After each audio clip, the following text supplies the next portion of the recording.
ये सिर्फ एक मुल्क नहीं बल्कि पाकिस्तान है। नाज़रीन, दुनिया के नक्शे पर मौजूद एक ऐसी इस्लामिक कंट्री कि जो मुस्लिम वर्ल्ड के अंदर सबसे पहले एटॉमिक पावर बनी।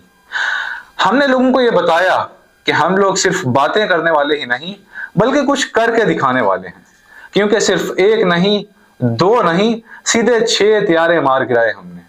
हमने लोगों को यह बताया कि हम अपनी हिफाजत करने का हुनर रखते हैं, और ये हुनर सिर्फ जंग की हद तक ही नहीं बल्कि जज्बे, हौसले और अपने वतन से मोहब्बत का इजहार करता है, अपने वतन से मोहब्बत का नतीजा है। हम लोगों ने मुश्किलें देखी मगर कभी भी अपना सर नहीं झुकाया, मगर कभी भी मुश्किलों से डरे नहीं। ये मट्टी हमारे लिए सिर्फ एक जमीन का टुकड़ा ही नहीं बल्कि ये हमारी पहचान, हमारा फख्र और हमारी मोहब्बत है। और याद रखना कि जब तक हम जिंदा हैं इस परचम को कोई भी झुका नहीं सकता।